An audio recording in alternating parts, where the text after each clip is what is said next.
koliko vidim još volite nogomet.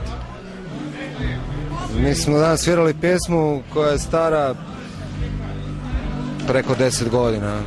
Dakle, na festivalima sviraš jedan materijal koji otprilike neki širi krug ljudi može znati, mada mi nismo nešto isfurani u Sloveniji koliko god smo to htjeli. Ti me pitaš jedno, meni bez veze odgovarati za to, pa onda ti odgovaram drugo. Koliko smo to htjeli, trudili smo se dosta, koliko nam je uspjelo, ne znam.